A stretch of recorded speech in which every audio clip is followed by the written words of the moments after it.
Buenos días, soy el ingeniero Jesús Miranda y esta es una clase de instalaciones automatizadas eléctricas para terceros, de la clase número 7. ¿Y en qué consiste esta clase? Los temas que se van a ver en esta clase son precauciones y seguridad y configuraciones de las instalaciones automatizadas en edificios, enfocándonos en las técnicas básicas de regulación y control. En este caso nos vamos a enfocar en un control muy especial, que es el control PID. Yo considero que el control PID es la base que brinda todos los conocimientos, tanto teóricos y fundamentales, necesarios para comprender qué es en sí un sistema de control. En este caso es un sistema de control retroalimentado. Primero, riesgos en entornos automatizados. Primero, riesgos. ¿Qué son los riesgos? Causas susceptibles de provocar una lesión o atentar contra la salud. Tipos de riesgos. Mecánico: perforación, pinchazo, amputación, corte, agarre, enganche, golpe, aplastamiento, etc. Aquí se muestra una gráfica de cómo es posible sufrir alguno de estos tipos de accidentes. Por ejemplo, en este caso, el usuario no tuvo precaución ni sin querer se acercó mucho a la máquina y la máquina le puede sustraer la mano, o está cerca del área de trabajo de un robot. Tú sabes que los robots, en este caso estos brazos robóticos, están programados para efectuar ciertos movimientos, entonces no se va a percatar si hay una persona o no cerca. Y el de acá, en este caso, la persona tratando de pasar entre la máquina y una pared, no se percató que la máquina estaba programada para poder hacer un desplazamiento hacia la derecha, y en este caso corre el riesgo de sufrir un aplastamiento severo. ¿Sí? Ya. El otro tipo de riesgos son los de electrocución, que bueno, nosotros debemos estar bastante familiarizados con esto. Es cuando llegamos a manipular las redes eléctricas sin primero darnos cuenta si están o no energizadas, sin haber hecho una prueba de voltaje, y entre otras cosas, o sin utilizar el equipo de aislamiento como guantes o botas aisladas también de forma adecuada. Físico-químicos: proyección de sustancias peligrosas o quemaduras.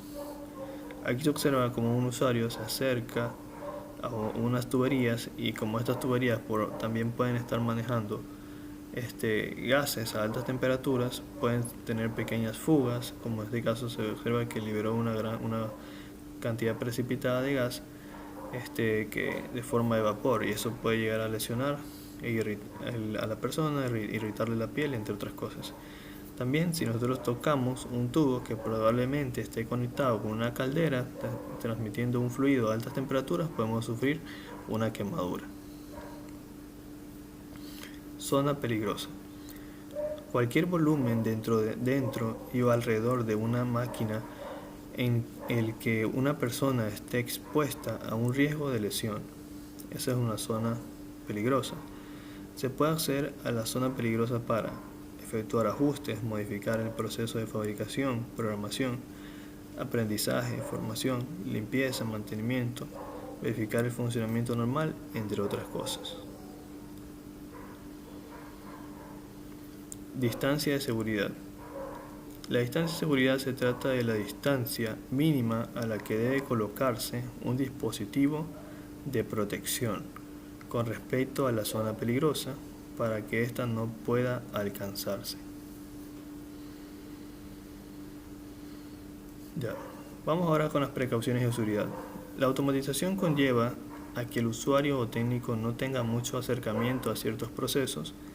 Este alejamiento conlleva un menor riesgo de accidentes, ya que el operario está alejado de la fuente de riesgo, pero este riesgo no es eliminado del todo, ya que no es garantizable que el operario esté alejado siempre y en todo momento del entorno de trabajo del sistema automatizado. Bueno, ya vamos a revisar que hay distintas formas de prevenir esto, ¿no? El operario en muchas ocasiones interactúa con el sistema para operaciones de carga y descarga, programación o trabajos de mantenimiento, y en otras ocasiones el operario accede por error a zonas que normalmente no son permitidas, elevando el riesgo y peligrosidad de su integridad física y el funcionamiento del sistema.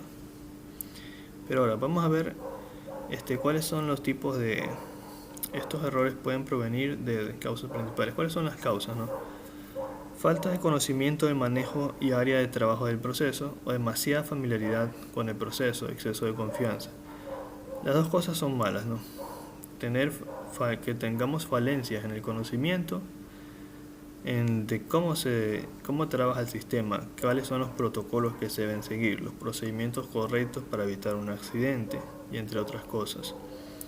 Ahora, tener demasiada familiaridad, el problema no es en sí tener demasiada familiaridad, sino el exceso de confianza. Exceso de confianza en el sentido de que si sabemos que existe un protocolo que se debe seguir, un protocolo de seguridad que se debe seguir para poder efectuar un mantenimiento o una reparación, entonces siempre debemos seguirlo sin importar qué tan seguros o qué tan confiados nos veamos. Siempre hay protocolos de seguridad que se deben seguir. Siempre.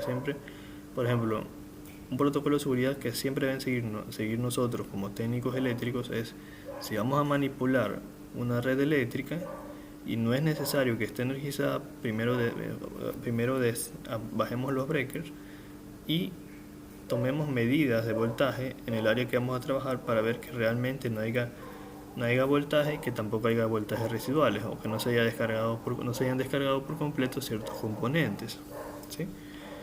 Porque para evitar accidentes. Entonces eso siempre se debe hacer, no importa qué tan confiados nos encontremos. Dice, ahora vamos a revisar distintas formas, ¿no?, de poder evitar estos accidentes. La forma de garantizar la no presencia del hombre es instalar unos elementos que impidan el acceso del trabajador a la zona de peligro, o en su defecto, medios destinados a detener al robot en su movimiento cuando el operario entre a esta. Puede ser el robot, puede ser un sistema automatizado, entre otros. Primero, dispositivos de seguridad optoelectrónicos, lo que se conoce como cortinas. En estos sistemas optoelectrónicos de seguridad activos, AOPD, el emisor y el receptor están ubicados en dos cajas separadas. El emisor emite un campo de protección de rayos infrarrojos que es evaluado por el receptor. Si un objeto o una persona interrumpe en el campo de protección, se emite inmediatamente una señal de parada para detener la máquina. El campo de protección está definido por la altura y por el ancho del mismo. La altura del campo de protección es la zona que emite el primer y el último haz de rayo infrarrojo de la cortina óptica. Para una detección exacta de objetos de distintos tamaños en la zona de peligro, el usuario dispone de cortinas ópticas de seguridad con distintas resoluciones.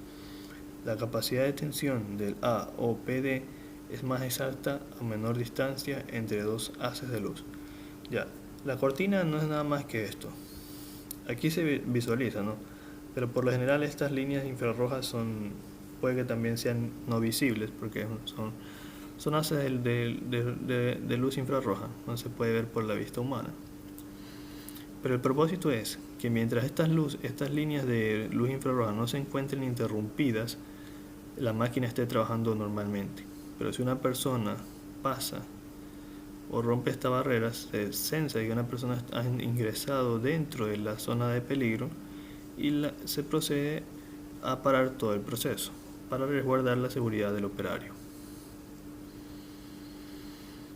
Llaves de seguridad con bloqueo o desbloqueo por solenoide. Las llaves de seguridad con bloqueo o desbloqueo por solenoide son dispositivos electromecánicos utilizados en la automatización de los circuitos de seguridad de una máquina. Las mismas son diseñadas para prevenir una posible apertura del perímetro seguro de la máquina antes de que las condiciones de peligrosidad hayan sido eliminadas. De esta forma se evita, por ejemplo, que un operario ingrese a la zona de trabajo de una máquina que se encuentra aún en funcionamiento y realizando tareas operativas. Los dispositivos de almacenamiento con bloqueo por solenoide de la serie AZM Están diseñados para impedir que los resguardos de seguridad por medio de correderos con bisagras o extraíbles, ya sean en forma de puertas o vallas, se abran antes de que se hayan eliminado las condiciones peligrosas, los movimientos residuales. Los enclavamientos por solenoides son más adecuados que los interruptores de seguridad convencionales, ya que los enclavamientos por solenoides pueden garantizar, por ejemplo, que el ciclo de producción en curso se termine por completo antes de que se permita al operario abrir el resguardo.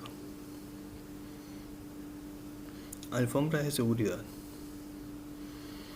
Las alfombras de seguridad se utilizan para la protección de personas en máquinas y plantas industriales con movimientos peligrosos. Se trata de dispositivos de seguridad de un solo plano que detectan la presencia de personas. Si una persona pisa la alfombra, el módulo de control conectado detiene inmediatamente el movimiento peligroso.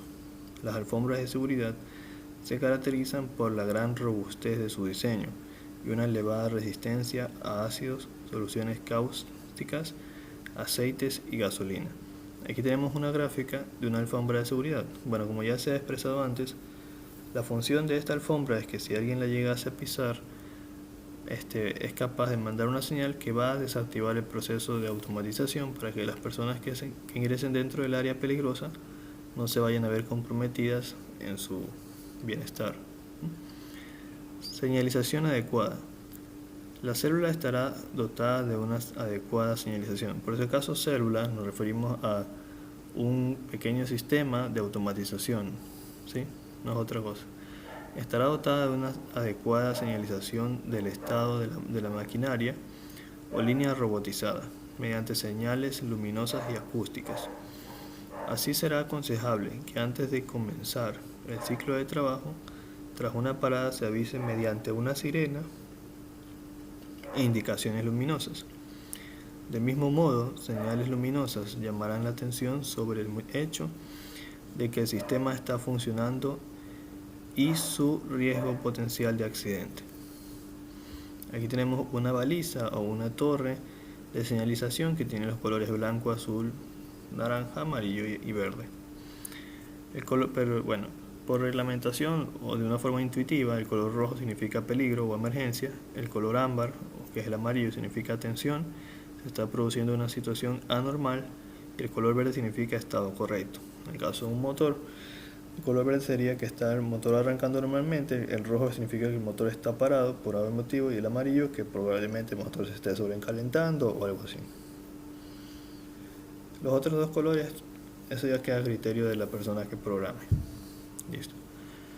Configuración de las instalaciones automatizadas en edificios, técnicas básicas de regulación y control. Y ahorita vamos a ver el control PID, que es el control del que estábamos hablando. Este es un concepto un poco avanzado, pero vamos a tratar de que se comprenda lo mejor posible, porque es algo muy importante que les va a servir mucho en el futuro. Control PID. Un controlador o regulador PID es un dispositivo que permite controlar un sistema en lazo cerrado para que alcance el estado de salida deseado. El controlador PID está compuesto por tres elementos que proporcionan una acción proporcional, integral y derivativa. Estas tres acciones son las que dan nombre al controlador PID. Primero, un sistema a lazo cerrado no es otra cosa más que un sistema retroalimentado, en el que debe haber un sensor que tome muestras del proceso que queremos controlar y a través de estas muestras las envíe a un procesador para que el procesador envíe una señal de respuesta al actuador y de esa forma se corrija el error. Ya vamos a ver a qué nos referimos con eso.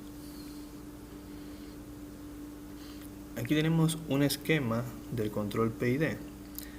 Vamos a tratar de explicar de la mejor manera este esquema.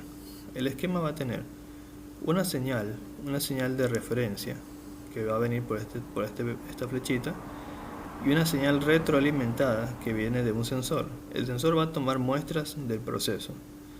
Por así decirlo, digamos que aquí tenemos un tanque de nivel de agua y tendremos un sensor de nivel. El sensor de nivel va a tomar muestras del nivel del agua Y a través de la referencia nosotros vamos a colocar una referencia que nosotros queramos. Por ejemplo, podemos poner como referencia que queremos, por así decirlo, unos un metro y medio de agua, por ejemplo, del tanque. Un metro ya. Entonces, si el sensor mide, por ejemplo, que no hay un metro, que hay solamente medio metro, entonces va a tomar la señal y va a decir ahí hay medio metro, un metro menos medio metro son 0,5 metros, el medio metro que falta. Entonces esa señal viene por aquí, porque aquí se efectúa una resta entre las dos, y esa señal se distribuye para tres procesadores diferentes, un proporcional y un integral y un derivativo. Cada uno va a generar una señal que va a tener cierta característica. Esas tres se suman y esa señal viene a un acondicionador que lo que hace es acoplarlas de mejor manera, y esto pasa al sistema, que en este caso podemos decir que puede ser una motobomba, por ejemplo, que bote agua a presión para poder llegar al nivel.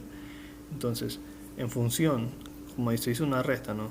Yo quiero un metro de agua y solo hay, o mejor pongámoslo en litros ya. Yo quiero un litro de agua, pero solo hay medio litro. Entonces, un litro menos medio litro, y me queda medio litro. Se resta. Ese medio litro viene, o sea, no el litro de agua, sino la constante, el valor numérico. Se tuvo una suma, porque este número va a ser procesado por tres procesadores diferentes que le va a dar una característica a la señal eléctrica diferente.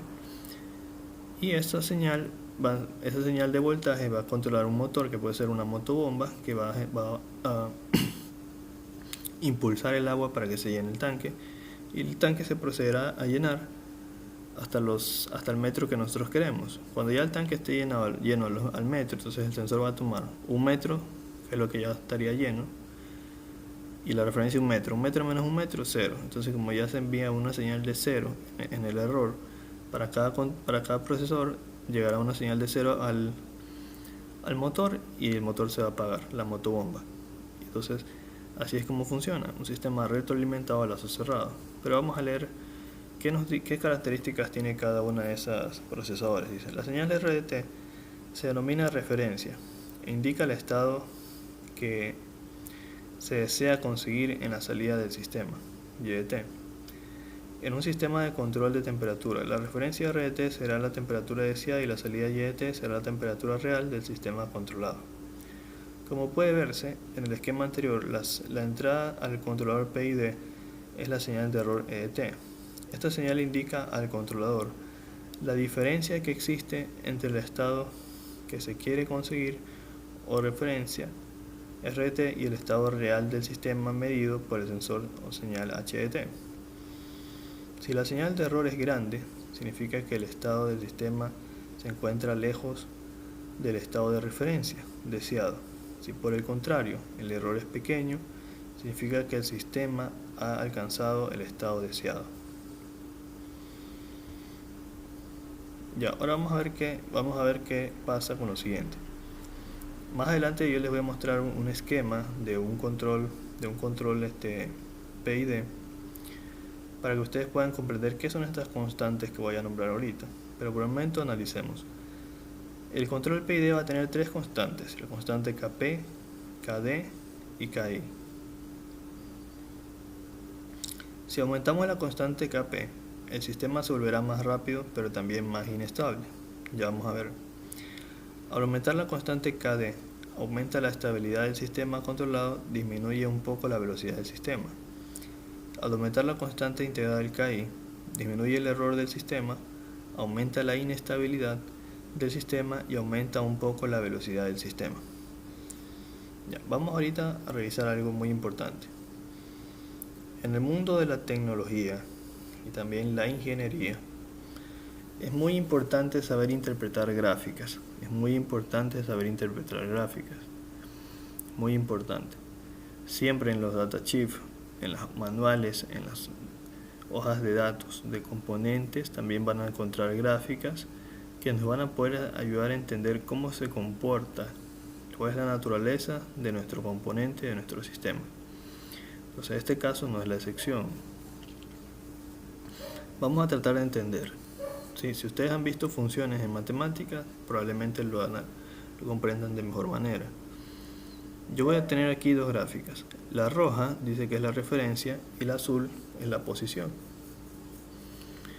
Yo les voy a plantear el mismo ejemplo del tanque. Si yo tengo un tanque que se está llenando con agua, en el cual entra agua y sale agua,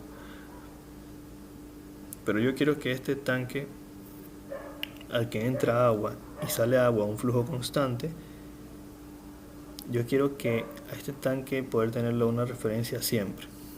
Yo quiero poder tenerlo a 150, una altura de 150 desde el suelo, de la base del tanque. Entonces, yo lo que voy a hacer es regular la referencia de 150 y encender mi control PID.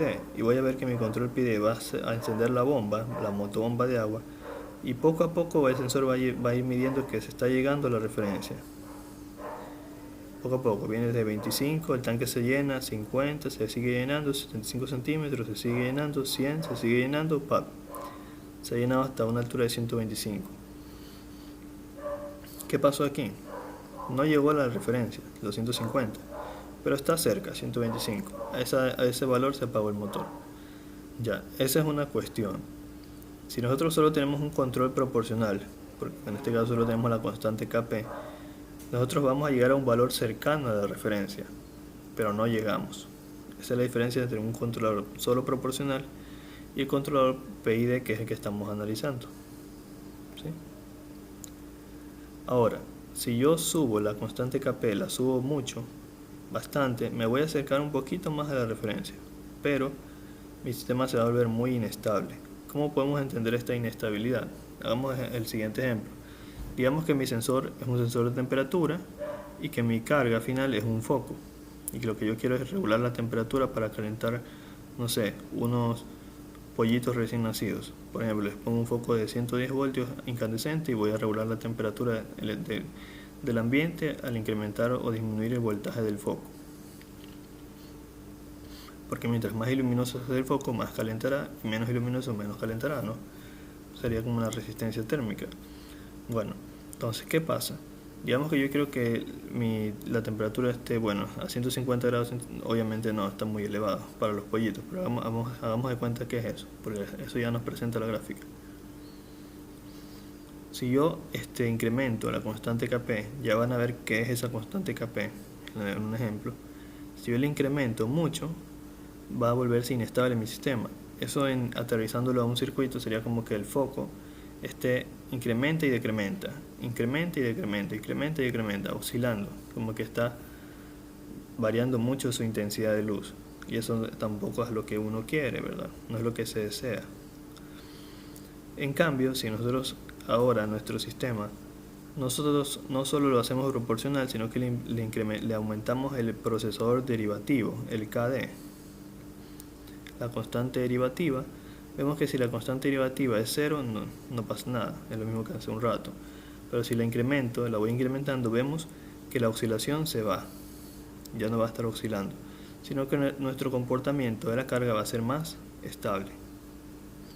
¿Sí? Y vemos que también se ha acercado, está bastante cerca de la referencia. Entonces un controlador Kp-Kd es bastante bueno.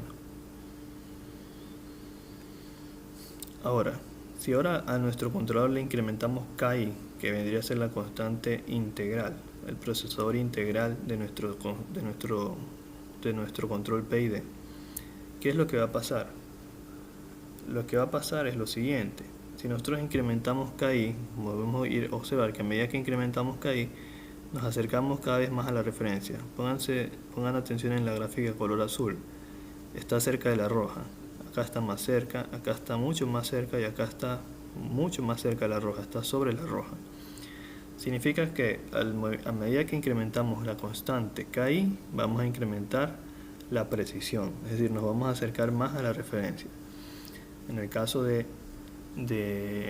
llenado del tanque, si lo dejamos a 150, referimos a 150 la altura, va a llegar justo a 150 el llenado del tanque.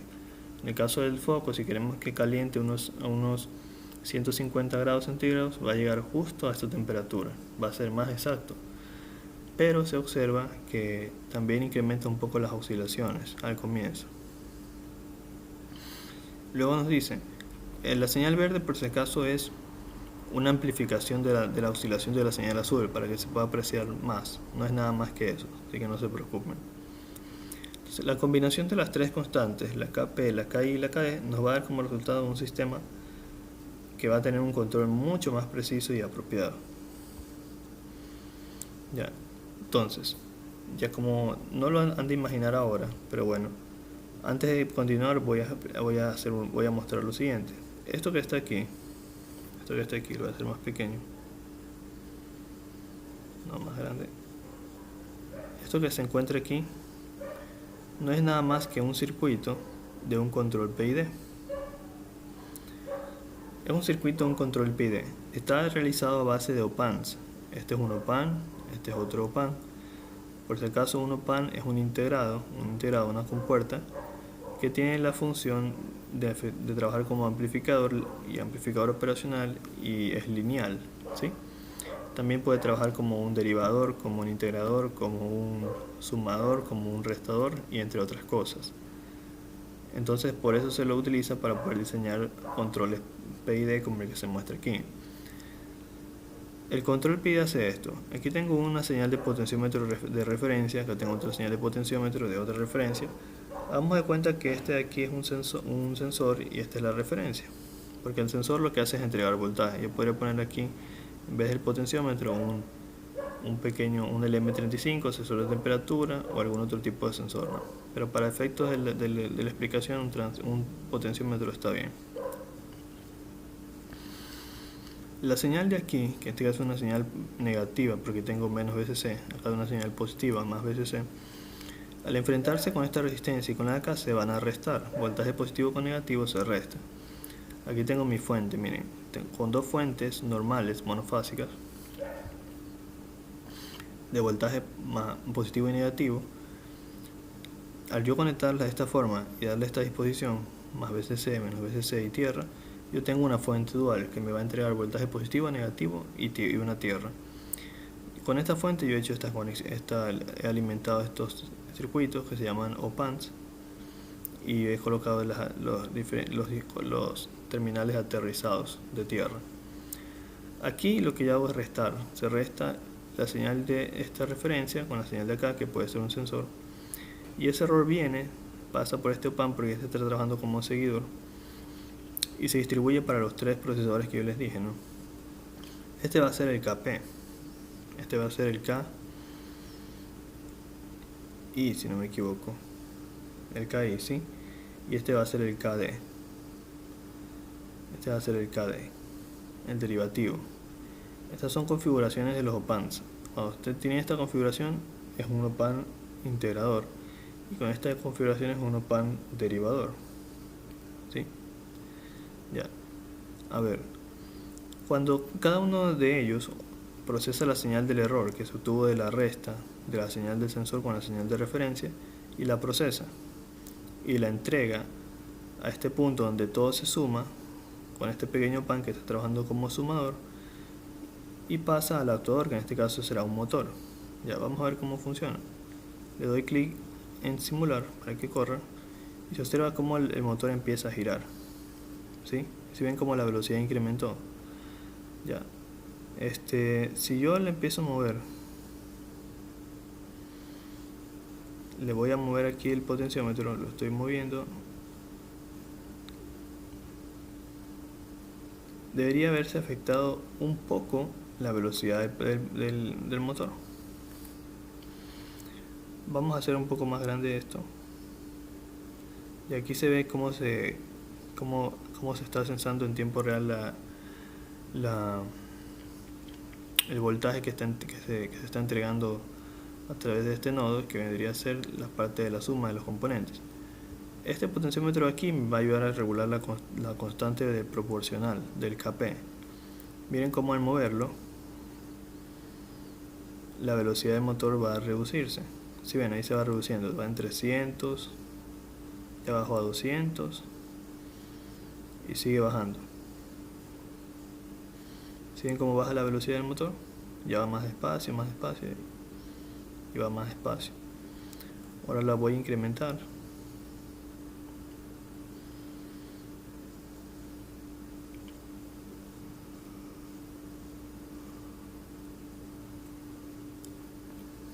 y ahora va mucho más rápido. Entonces, para que el controlador PID, que es el que se encuentra aquí, funcione correctamente, yo tengo que empezar a jugar, por así decirlo, con estos potenciómetros. Este es otro potenciómetro, este es otro. Con este potenciómetro yo regulo la constante que maneja este OPAN, que en este caso sería la constante integral. Y con este potenciómetro regulo la constante derivativa. Entonces miren qué pasa cuando yo empiezo a mover el potenciómetro.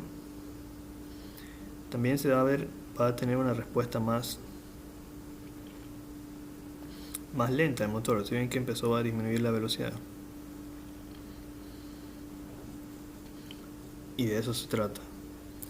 Entonces, y si yo muevo esta constante acá, que es la constante integral, probablemente no afecte.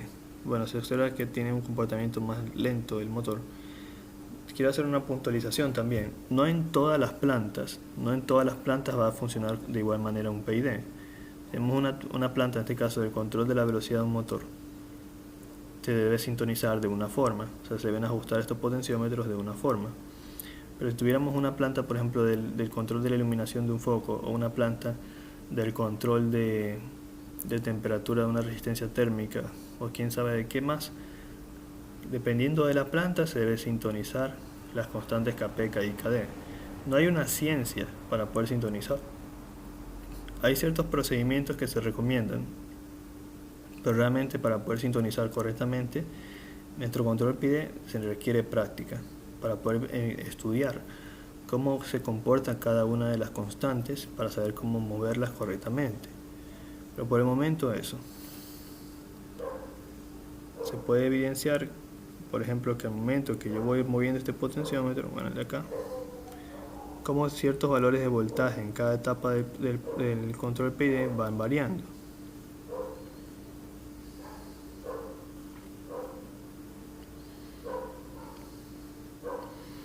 Como al mover también las constantes Kp, Ki y Kd, ciertas componentes de voltaje también van a ir moviéndose.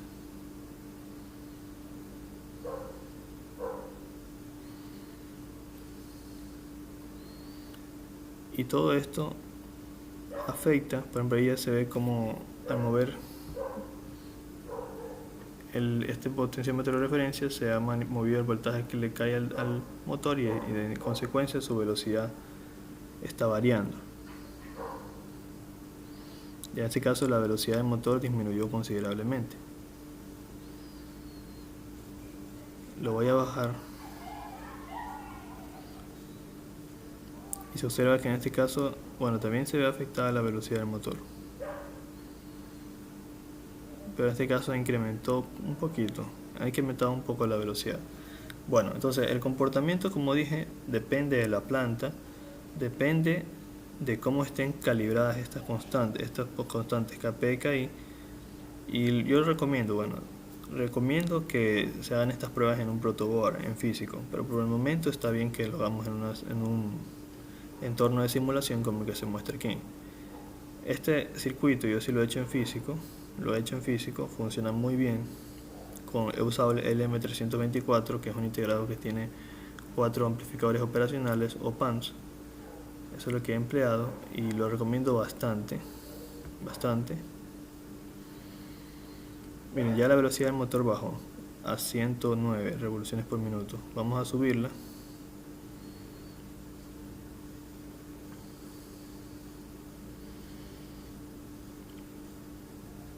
Y se observa cómo empieza a subir. Ya está subiendo a 130,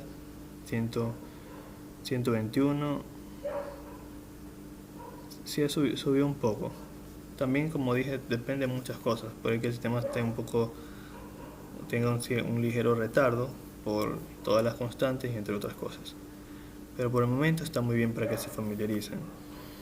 Ya, ¿por qué muestro esta simulación? Muestro la simulación primero porque ustedes han de preguntar cuáles son las constantes Kp, Ki y Kd que yo tanto menciono. Son las que se encuentran aquí. La Kp es la proporcional, es este potenciómetro que está conectado casi directamente al motor. Esta acá es la Ki, la integral, constante integral. integrativa que se encuentra en serie con este UPAN, que es el que efectúa la función integral. Este acá es el KD, la derivativa, la constante derivativa, que se encuentra relacionada con este OPAN que hace el trabajo de la derivación. Si se dan cuenta, no son más que potenciómetros en serie. Los potenciómetros en serie al variar su resistencia, van a hacer que tenga mayor o menor protagonismo el OPAN en el circuito. O sea, si este tiene mucha resistencia, la constante KI, o sea, la parte integrativa no va a tener mucho que ver en el proceso. Si le bajo la resistencia, este va a tener mucho más que ver con el proceso. De esa forma yo estoy regulando qué tanto trabaja la etapa integrativa o qué tanto trabaja la etapa derivativa, y de esa forma regulo esas constantes KI, KP y KD. ¿Y por qué lo menciono? Porque lo último que veremos es esto, la sintonización manual de un controlador PID. ¿Cómo debemos sintonizarlo para que trabaje correctamente en el control de una planta? Primero, se aumenta poco a poco la acción proporcional para disminuir el error, diferencia entre el estado deseado y el estado conseguido, y para aumentar la velocidad de respuesta. Si se alcanza la respuesta deseada en velocidad y error, el PID ya está sintonizado. Si el sistema se vuelve inestable antes de conseguir la respuesta deseada, se debe aumentar la acción derivativa. Acción derivativa. Si el sistema es demasiado inestable, se aumentará poco a poco la constante derivativa, KD, para conseguir una nueva estabilidad en la respuesta, acción integral. En el caso de que el error del sistema sea mayor que el deseado, se aumentará la constante integral KI hasta que el error se minimice con la rapidez deseada. Si el sistema se vuelve inestable antes de conseguir la respuesta deseada, se debe aumentar la acción derivativa con estas sencillas reglas. Es sencillo afinar poco a poco el controlador PID hasta conseguir la respuesta deseada. Ya, eso sería todo por hoy. Como dije hace un momento, la forma de poder calibrar correctamente las constantes KP, KI y KD son cosas que se adquieren con experiencia y varían dependiendo de la planta. No es igual calibrarlos para una planta de un motor que para una planta de nivel, que para la planta de temperatura, que para una planta de luminosidad y entre otras cosas. Pero hay ciertos patrones que se siguen. Por ejemplo, saber que si yo incremento la constante KP voy a tener un tiempo de respuesta menor, o sea, va a actuar mucho más rápido la planta. Si yo incremento la constante KI, probablemente me acerque más a la referencia o hasta me pueda pasar un poco. Si la bajo, me estaré más lejos de la referencia, entonces hay que tantear ahí. Y la KD depende. En mi experiencia personal, la constante KD casi no en todas las plantas trabaja, depende de la planta. En unas plantas que yo he tenido que desarrollar controles PID, la constante KD casi no ha hecho efecto, ¿sí? Bueno, eso sería todo por la clase de hoy. Muchas gracias.